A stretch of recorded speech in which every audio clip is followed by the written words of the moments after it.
प्रवृत्तियां के लिए सदा समर्पित है। कहते हुए हमें हर्ष हो रहा है कि आज जैसे भारत का सूर्य विश्व भर में दीप्यमान है, वैसे ही गुरुकुल राजकोट का संस्कार के साथ शिक्षण देने में उसका सूर्य भी विश्व भर में दीप्यमान है। आज जैसे भारत में राम राज्य की स्थापना हुई है प्रधानमंत्री श्री के नेतृत्व में, वैसे ही गुरुकुल की सर्व जीव हिताय सर्वजन सुखाय प्रत्येक मानव कल्याणकारी प्रवृत्ति भी आशीर्वाद रूप साबित हुई है। माननीय प्रधानमंत्री श्री, आपके नेतृत्व में देश का प्रत्येक नागरिक संपूर्ण न्यौछावर करने को तैयार है। वैसे ही नीलकंठ धाम पोइचा के सृष्टा सर्जक श्री धर्मवल्लभ दास जी स्वामी जी के मार्गदर्शन में प्रत्येक साधु, हरिभक्त और सब लोग संपूर्ण न्यौछावर करने के लिए तैयार हैं। माननीय प्रधानमंत्री श्री, आपने नेशन फर्स्ट एवं मैं नहीं हम, इसकी भावना से देश भर के नागरिकों को भर दिया है। वैसे ही हम महंत स्वामी श्री देव प्रसाद दास जी स्वामी गुरुकुल फर्स्ट की भावना सुदृढ़ करवाई है। आज जैसे आपके नेतृत्व में, आज जैसे भारत का एक तपस्वी पुरुष नेतृत्व कर रहा है, विकास पुरुष देश का नेतृत्व कर रहे हैं, राष्ट्र पुरुष, वैश्विक नेता आप जैसे सम्माननीय नरेंद्र मोदी साहब नेतृत्व कर रहे हैं, वैसे ही हमारे गुरुकुल का नेतृत्व हमारे अध्यात्म पुरुष, साधुता की मूर्ति परम पूज्य गुरु महाराज श्री देव कृष्णदास जी स्वामी कर रहे हैं, जिसका निर्दोष निखालस जीवन आज हजारों और लाखों लोगों को प्रेरणा की मूर्ति बने हुए हैं। 75 साल के बाद, जैसे आज से 75 साल पहले गुरुदेव शास्त्री जी महाराज ने भारत की आजादी के साथ आदर्श नागरिक का निर्माण करने के लिए श्री स्वामीनारायण गुरुकुल राजकोट संस्थान की स्थापना की, जोगी स्वामी जी के भजन से उसको पोषित किया, वैसे ही आज 75 साल के बाद भारत की आजादी के साथ में अमृत महोत्सव मना रहा है गुरुकुल। आज श्री स्वामीनारायण कन्या गुरुकुल का भी शुभारंभ कर रहा है, कन्याओं की केळवणी का कार्य शुरू कर रहा है, जिसमें आप भी बहुत बड़ा कार्य कर रहे हैं, जिसका सुकान गुरु महाराज आज्ञा से धीरजलाल कोटड़िया, लालजी भाई पटेल, राकेश भाई पटेल कर रहे हैं। और कहते हुए हमें हर्ष हो रहा है कि संस्थान की स्वर्ण जयंती महोत्सव पर पूर्व प्रधानमंत्री श्री अटल बिहारी वाजपेयी जी पधार के गुरुकुल संस्कृति को पोषित की थी। वैसे आज अमृत महोत्सव में भारत के यशस्वी प्रधानमंत्री हमारे सम्माननीय नरेंद्र मोदी साहब पधारे हैं। आइए सम्माननीय नरेंद्र मोदी साहब को विनती करते हैं, प्रार्थना करते हैं कि गुरुकुल के अमृत महोत्सव पर आप अपने हृदयांजलि, भावांजलि, अमृतांजलि समर्पित कर। प्रधानमंत्री श्री नरेंद्र मोदी साहब।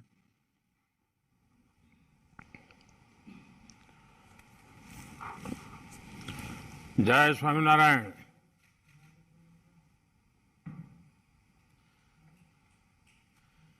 इस पवित्र कार्यक्रम को दिशा दे रहे पूज्य श्री देवकृष्ण दास जी स्वामी, महंत श्री देव प्रसाद दास जी स्वामी, पूज्य धर्मवल्लभ स्वामी जी, कार्यक्रम में उपस्थित सभी पूज्य संतगण, अन्य महानुभाव और मेरे प्यारे नौजवान साथियों, आप सभी को जय स्वामीनारायण। पूज्य शास्त्री जी महाराज श्री धर्मजीवन दास जी स्वामी की प्रेरणा से, उनके आशीर्वाद से राजकोट गुरुकुल के 75 वर्ष हो रहे हैं। मैं राजकोट गुरुकुल के 75 वर्षों की इस यात्रा के लिए आप सभी को हृदय से बहुत बहुत बधाई देता हूं। भगवान श्री स्वामीनारायण, उनके नाम स्मरण से ही एक नव चेतना का संचार होता है। और आज आप सब संतों के सानिध्य में स्वामीनारायण का नाम स्मरण एक अलग ही सौभाग्य का अवसर है। मुझे विश्वास है इस ऐतिहासिक संस्थान का आने वाला भविष्य और भी यशस्वी होगा। इसके योगदान और भी अप्रतिम होंगे। साथियों, श्री स्वामीनारायण गुरुकुल राजकोट की यात्रा के 75 वर्ष ऐसे कालखंड में पूरे हो रहे हैं जब देश अपनी आजादी के 75 वर्ष मना रहा है। ये सुखद संयोग तो है ही, सुखद सुयोग भी है। एक राष्ट्र के रूप में आजाद भारत की जीवन यात्रा ऐसे सुयोगों से ही और हजारों साल की हमारी महान परंपरा भी ऐसे ही सुयोगों से ही गतिमान रही है।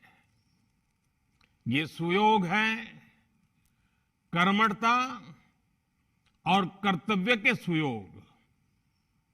ये सुयोग है संस्कृति और समर्पण के सुयोग। ये सुयोग है अध्यात्म और आधुनिकता के सुयोग। जब देश आजाद हुआ तो हमारे ऊपर ये जिम्मेदारी थी कि हम शिक्षा के क्षेत्र में भारत के प्राचीन वैभव और हमारा महान गौरव को पुनर्जीवित करें। लेकिन गुलामी की मानसिकता के दबाव में सरकारें उस दिशा में बढ़ी नहीं और कुछ बातों में तो उल्टे पैर चली। और इन परिस्थितियों में एक बार फिर हमारे संतों ने, आचार्यों ने देश के प्रति इस कर्तव्य को निभाने का बीड़ा उठाया। स्वामीनारायण गुरुकुल इसी सुयोग का एक जीवंत उदाहरण है। आजादी के तुरंत बाद भारतीय मूल्यों और आदर्शों की नींव पर इस आंदोलन को, इस संस्थान को निर्मित किया गया। पूज्य धर्मजीवन दास जी स्वामी जी का राजकोट गुरुकुल के लिए जो विजन था, उसमें अध्यात्म और आधुनिकता से लेकर संस्कृति और संस्कार तक सब कुछ समाहित था। आज वो विचार बीज एक विशाल वटवृक्ष के रूप में हमारे सामने है। मैं गुजरात में आप सबके बीच में ही रहा हूं, आपकी के बीच में पला बढ़ा हूं और ये मेरा सौभाग्य रहा है कि मुझे इस वटवृक्ष को आकार लेते हुए अपनी आंखों से करीब से देखने का सुअवसर मिला है। इस गुरुकुल के मूल में भगवान स्वामीनारायण की प्रेरणा रही है। प्रवर्तनीया सद्विद्या भुवि यत् सुकृतम महत्, अर्थात सत विद्या का प्रसार संसार का सबसे पवित्र, सबसे महत्वपूर्ण कार्य है। यही तो ज्ञान और शिक्षा के प्रति भारत का वो शाश्वत समर्पण है जिसने हमारी सभ्यता की नींव रखी है। इसी का प्रभाव है कि कभी राजकोट में केवल 7 विद्यार्थियों के साथ प्रारंभ हुए गुरुकुल विद्या प्रतिष्ठानम की आज देश विदेश में करीब 40 शाखाएं हैं। हर वर्ष यहां हजारों की संख्या में विद्यार्थी आते हैं। पिछले 75 वर्षों में गुरुकुल ने छात्रों के मन मस्तिष्क को अच्छे विचारों और मूल्यों से सींचा है ताकि उनका समग्र विकास हो सके। आध्यात्म के क्षेत्र में समर्पित युवाओं से लेकर इसरो और बार्क में वैज्ञानिकों तक हम गुरुकुल परंपरा ने हर क्षेत्र में देश की मेघा को पोषित किया है। और गुरुकुल की एक विशेषता हम सब जानते हैं और आज के युग में हर किसी को वो प्रभावित करती है। बहुत कम लोगों को मालूम है कि उस कठिन काल में भी और आज भी ये गुरुकुल एक ऐसा संस्थान है जो हर गरीब छात्र से शिक्षा के लिए एक दिन का केवल 1 रुपया फीस लेता है। इससे गरीब विद्यार्थियों के लिए शिक्षा पाने का रास्ता आसान हो रहा है। साथियों, आप सभी जानते हैं कि भारत में ज्ञान ही जीवन का सर्वोच्च उद्देश्य रहा है। इसलिए जिस कालखंड में दुनिया के दूसरे देशों की पहचान वहां के राज्यों और राजकुलों से होती थी, तब भारत को भारत भूमि के गुरुकुलों से जाना जाता था। गुरुकुल यानी गुरु का कुल, ज्ञान का कुल। हमारे गुरुकुल सदियों से समता, ममता, समानता और सेवा भाव की वाटिका की तरह रहे हैं।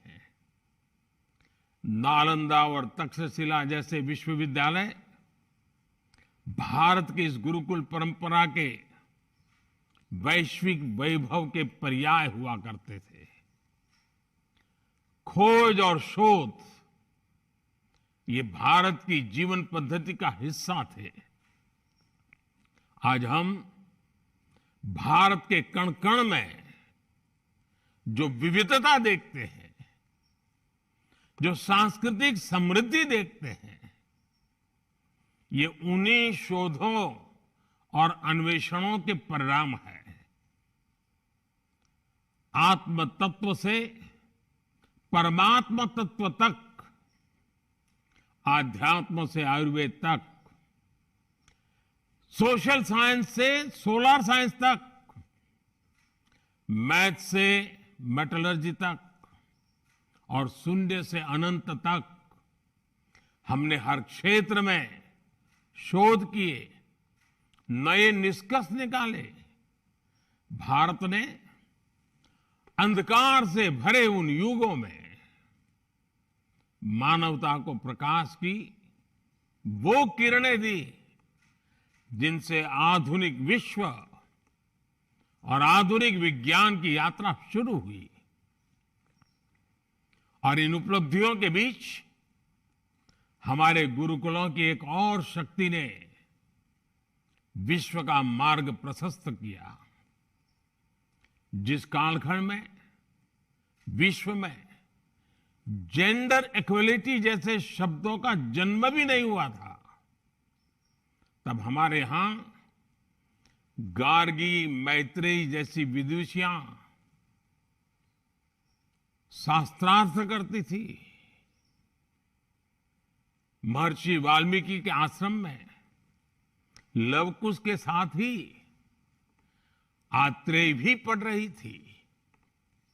मुझे खुशी है कि स्वामीनारायण गुरुकुल इस पुरातन परंपरा को आधुनिक भारत को आगे बढ़ाने के लिए कन्या गुरुकुल की शुरुआत कर रहा है। 75 वर्ष के अमृत महोत्सव में,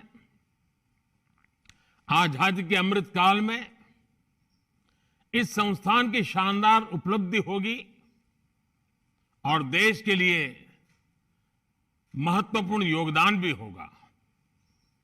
साथियों, आप सभी बेहतर तरीके से जानते हैं कि भारत के उज्जवल भविष्य में हमारी आज की शिक्षा व्यवस्था और शिक्षण संस्थानों की कितनी बड़ी भूमिका है। इसलिए आजादी के इस अमृत काल में देश एजुकेशन, इंफ्रास्ट्रक्चर हो या एजुकेशन पॉलिसी, हम हर स्तर पर अधिक गति से, अधिक विस्तार से काम में जुटे रहते हैं। आज देश में बड़े शैक्षिक संस्थानों, IIT, triple IT, IIM, AIIMS जैसे संस्थानों की संख्या में बड़ी वृद्धि हो रही है। 2014 के बाद से मेडिकल कॉलेजों की संख्या में 65% से ज्यादा की बढ़ोतरी हुई है। नई राष्ट्रीय शिक्षा नीति के जरिए देश पहली बार उस शिक्षा व्यवस्था को तैयार कर रहा है जो फॉरवर्ड लुकिंग है, फ्यूचरिस्टिक है। जब नई पीढ़ी बचपन से ही बेहतर शिक्षा व्यवस्था में पलेगी और बढ़ेगी तो देश के लिए आदर्श नागरिकों का निर्माण भी स्वतः होता चला जाएगा। यही आदर्श नागरिक, आदर्श युवा 2047 में, 2047 में, जब देश आजादी के 100 साल मनाता होगा, विकसित भारत के सपने को सिद्धि तक लेकर के जाएंगे। और इसमें निश्चित तौर पर श्री स्वामीनारायण गुरुकुल जैसे शिक्षा संस्थानों का प्रयास बहुत अहम होगा। साथियों, अमृतकाल की अगले 25 वर्षों की यात्रा में आप संतों का आशीर्वाद और आप सभी का साथ बहुत महत्वपूर्ण है। आज भारत में और भारत के संकल्प भी नए हैं, उन संकल्पों की सिद्धि के प्रयास भी नए हैं। आज देश डिजिटल इंडिया, आत्मनिर्भर भारत, वोकल फॉर लोकल, हर जिले में 75 अमृत सरोवरों का निर्माण, एक भारत श्रेष्ठ भारत के विजन को लेकर आगे बढ़ रहा है। सामाजिक बदलाव और समाज सुधार के इन कार्यों में भी सबका प्रयास करोड़ों लोगों के जीवन को प्रभावित करेगा। मुझे विश्वास है स्वामीनारायण गुरुकुल, विद्या प्रतिष्ठानम जैसे संस्थान इस संकल्प यात्रा को इसी तरह ऊर्जा देते रहेंगे। और जब मैं आज आप सब संतों के बीच में आया हूं, 75 साल की एक बहुत बड़ी यात्रा जिसे आपने सफलतापूर्वक आगे बढ़ाया है, अब इसका विस्तार देश के युवाओं के लाभ में भी होना चाहिए। क्या मैं स्वामीनारायण गुरुकुलों से आज एक प्रार्थना कर सकता हूं? हमारा जो नॉर्थ ईस्ट है, आप तय करें कि हर वर्ष कम से कम 100 युवक 15 दिन के लिए नॉर्थ ईस्ट जाएंगे। नागालैंड है, मिजोरम है, अरुणाचल प्रदेश है, त्रिपुरा है, सिक्किम है। 15 दिन वहां जाना, वहां युवकों से मिलना, उनसे परिचय बढ़ाना, वहां की चीजों को जानना, आकर के उसके ऊपर लिखना। हर वर्ष कम से कम 150 युवक 15 दिन के लिए वहां जाएं। आप देखिए, 75 साल पहले हमारे संतों ने कितनी कठिनाइयों में इस यात्रा को आरंभ किया होगा। आपको वहां जाकर के लिखेगा कि कितने होनहार युवक हमारे नॉर्थ ईस्ट में है। अगर उनके साथ हमारा नाता जुड़ जाता है तो देश के लिए वो एक नई ताकत जुड़ जाएगी। आप कोशिश कीजिए। उसी प्रकार से क्या हमारे संत समुदाय में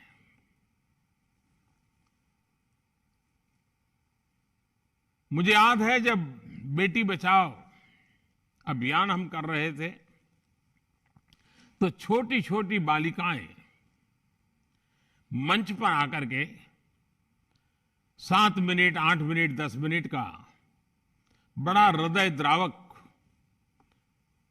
और बड़े अभिनय के साथ भाषण करती थी।